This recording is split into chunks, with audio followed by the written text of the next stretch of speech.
কুলাটা এই পেছে দাও, ঢোনাটা চাপে দাও তুই জায়গা করে দিবেন না, ওটা ঢোনা তুই চাপে দাও না, চারনি কুলে একসাথে এরকম জোট থাকবে, জোট না মা মেয়ের মা আমি গামছাটা ভাত করে দাও, গামছাটা ভাত করো, ওটা হাত দিবে গেলে রান দিবি। আচ্ছা ছেলে পক্ষে জল ছিটাবে, চলে এসো।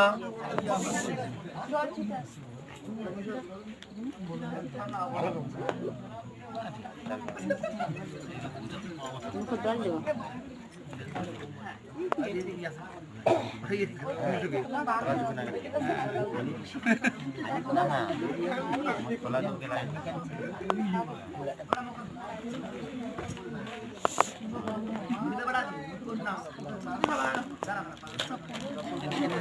জানার লোক তোমার কিছু করি